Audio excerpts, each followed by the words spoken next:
हनुमान जी का अपने स्वामी के प्रति प्रेम भक्ति व सेवा भाव अद्वितीय है।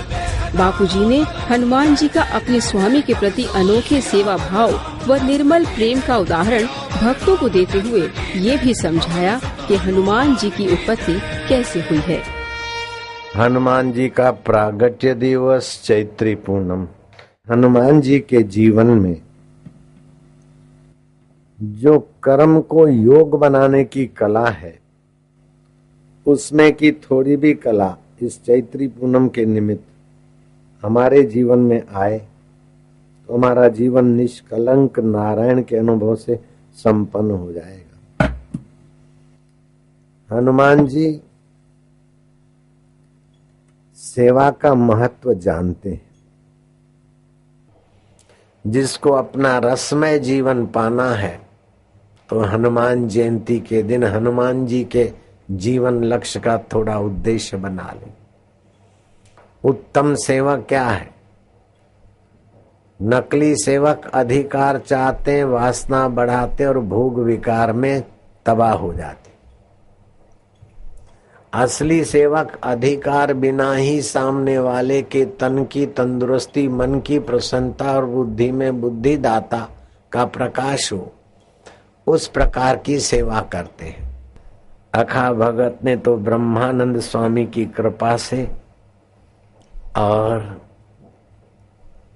उदालक ने सत्संग बरसाने वाले सद्गुरु की कृपा से सत्य को पाया। लेकिन ये हनुमान जी की तो गाथा कुछ निराली। पुत्रेष्टि यज्ञ करने के बाद अग्निदेव खीर का कटोरा लेकर प्रकट हुए। वशिष्ठ ने कहा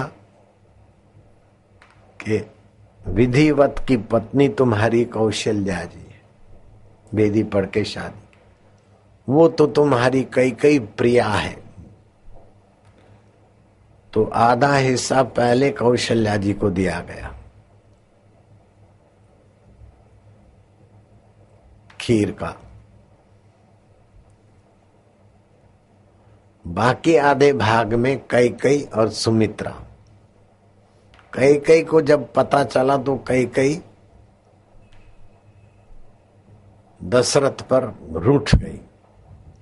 मेरे को तुमने क्या समझ रखा है? उनको पहले मिला और मैं क्या दासी हूं? मुझे बाद में क्यों? इस प्रकार कैकेयी का कुचक्र थोड़ा चला। शिव जी की प्रेरणा से चील आई और उस खीर में से झंपा मार के अंजनी पर्वत पर अंजनी देवी हनुमान की मां दिव्य आत्मा पुरुष के लिए तप कर रही थी। वो चील ने जाकर उनके हाथ में वो खीर रखी। उसको पता ही नहीं कि खीर चील रख गई। देखा कि शिव जी की उपासना किया, ये शिव जी ने प्रसाद भेजा, वो चाट गई। उसी से गर्भ रह गया और हनुमान जी महाराज प्रकट हुए हैं। ऐसी कथा आनंद रामायण में आती। जब रावण परास्त हुआ उसके पहले हनुमान जी के साथ रावण का क्या गुप्तगो। हनुमान जी हाथ नहीं आते, नागपाश बड़ा अस्त्र है, वो छोड़ा तब नागपाश का आदर करने के लिए हनुमान जी बंध गए। बंधे बंधाए हनुमान जी रावण की सभा में खड़े कर दिए गए। लेकिन न दैन्यम है, दीनता नहीं है, न पलायन है, न लज्जा है, न उछलंकता है। हनुमान जी ज्यों के त्यों खड़े हैं। हनुमान जी की निष्फिक्रता, निश्चिंतता और समता देखकर रावण भड़क गया। अरे बंदर, नागपाश में बांधकर तुमको यहां लाया गया और ऐसे निश्चिंत खड़े हो मानो ये सभा कोई तुम्हारे स्वागत और यशगान की सभा है क्या? ये तुम्हारा सत्कार सभा मानकर खड़े हो क्या? मेरे राज दरबार में इतने लोग खड़े हो गए तुमको देखने के लिए, तो क्या तुम्हारी सत्कार की सभा मानते हो? हनुमान जी ने क्या उत्तर दिया है? बोले मैं आदर और अनादर, सत्कार और अनादर इसका महत्व तो नहीं जानता हूं, मैं तो जानता हूं कि मेरे राम जी का कार्य हो रहा है। आदर मिले तो क्या, अनादर मिले तो क्या, सेवक तो स्वामी के कार्य में तृप्त है, निश्चिंत हूं। ये बंदर को अभी असर नहीं हुई, इसकी पूंछ पर कपड़े लपेटो। सारी दुकानें खुलवाई और हनुमान जी ने पूंछ लंबी की और कपड़े लपेटते लपेटते और घी तेल दुकानों का लगाते लगाते इंद्रजीत को शक हुआ कि ये बंदर गजब का है, इसके संकल्प में कितना बल है। पिताश्री कहीं इस बंदर के पूंछ में आग लगाए और बंदर ने हुप हुप करके जंप मारे और लंका के चारों तरफ फैलाया तो हमारी लंका तहस नहस हो सकती। हनुमान जी समझ गए कि ये तो गड़बड़ हो जाएगी। हनुमान जी ने संकल्प करके पूंछ थोड़ी सकोड़ ली और इतने में ही पूंछ पूरी ढकने में सफल हो गए दैत्य। बंदर की पूंछ लपेट ली गई, सफल हो गए। अरे तुम्हारे बाप के संकल्प से कम हुआ है, लेकिन दैत्य बोलते हम सफल हो गए। अब उन सेवकों को हनुमान जी ने मजा चखाना चाहा। अब सेवक पूंछ में आग लगाए तो हनुमान जी ने संकल्प किया कि पिताश्री, हे पवन देवता, आपका और अग्नि देवता का आपस में एकदम एक सिक्के के दो पहलू ऐसे हो। पवन होगा तो अग्नि चलेगी, पवन न हो तो अग्नि बढ़े कैसे। थोड़ी देर अग्निदेव रुक जाए, पवन देव। वो दैत्य आग लगाते हैं लेकिन पूंछ को आग पकड़ ही नहीं रही, खाली धुआं धुआं हो रहा है और रंग बेरंगी कपड़े, धुआं भी ऐसा कि वो दैत्यों के नाक से पानी, आंखों से पानी। और पूंछ तो लंबी चौड़ी थी, 10-20 दैत्य नहीं थे, सारे के सारे जो भी रावण के अनुशासन में थे लगे। हनुमान जी जो कहती हूँ, आखिर रावण ने देखा कि ये पूंछ को आग क्यों नहीं लगती। हनुमान जी ने कहा, लंकेश क्या सोचते हो, आपको पता है कि सुशील सदाचारी ब्राह्मण यजमान के आमंत्रण के बिना उसके घर नहीं जाते। अरे अग्निदेव तो महासदाचारी है, तुम जजमान बनो और अग्निदेव को आमंत्रित करो तभी आएंगे।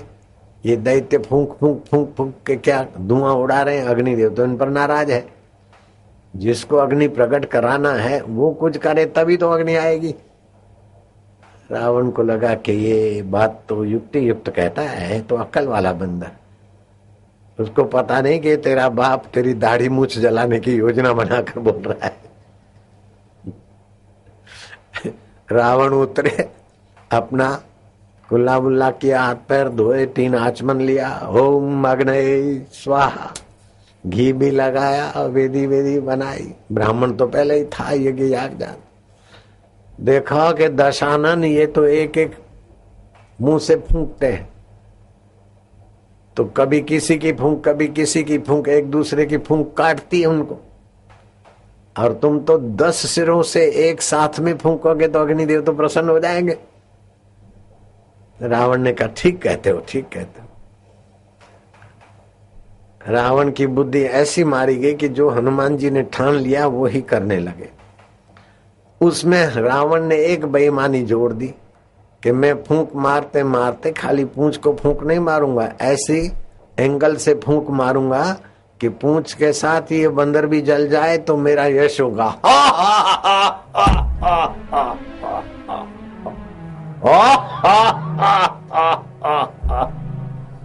भीतर ही भीतर तो साजिश थी और बाहर बड़े खुश लगे।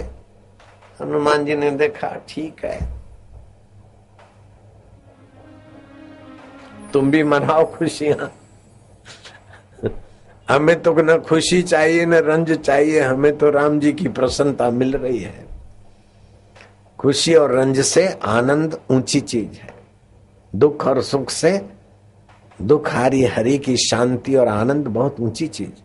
हनुमान जी उसका एहसास कर रहे थे। निष्काम कर्मयोगी थे। जो निष्काम सेवक को आनंद मिलता है, समझ मिलती है, वो स्वार्थी तत्वों को उसकी महिमा का पता ही नहीं होता है। रावण ने तो घी भी खूब लगवाया और फिर जोर से एक साथ श्वास फुला के अग्नि फूंका तो जहां अग्नि है वहीं तो फूंक मारने के लिए झुकना पड़ेगा।